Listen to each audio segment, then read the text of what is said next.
আসসালামু আলাইকুম। এই মুহূর্তে আমি আছি সেনজনের খুব পুরাতন একটা ডিস্ট্রিক্টে।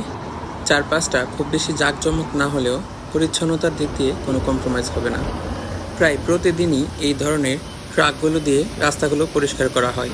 কিন্তু আজকে মজার ব্যাপার হচ্ছে কিছুক্ষণ আগে খুব ভারী বৃষ্টিপাত হয়েছে, তারপরও কেন রাস্তাটা পানি দিয়ে পরিষ্কার করতে হচ্ছে আমার মাথায় কাজ করছে না।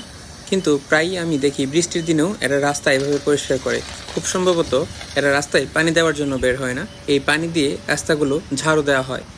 আরেকটা গুরুত্বপূর্ণ কথা হচ্ছে, আমার শহরের সবগুলো পানি রিসাইকেল করা, তারপরও এরা এত পানি পায় কোথায়? চায়নাতে আমাদের দেশের মতো ডিপ কল বসালেই পানি বের হয় না, কারণ এখানে ম্যাক্সিমাম জায়গায় হচ্ছে পাহাড়ি এবং পাইপ ঢুকালে নিচে শুধু পাথরই পাওয়া যাবে। রিসাইকেল করা পানি দিয়ে আমাদের খাওয়া, গোসল, রাস্তাঘাটে ফুল গাছে পানি দেওয়া, রাস্তা ক্লিন করা, সমস্ত কাজ করা হয়। তারপরও আজ পর্যন্ত মাশাআল্লাহ কোনোদিন পানির সংকটে ভুগিনি।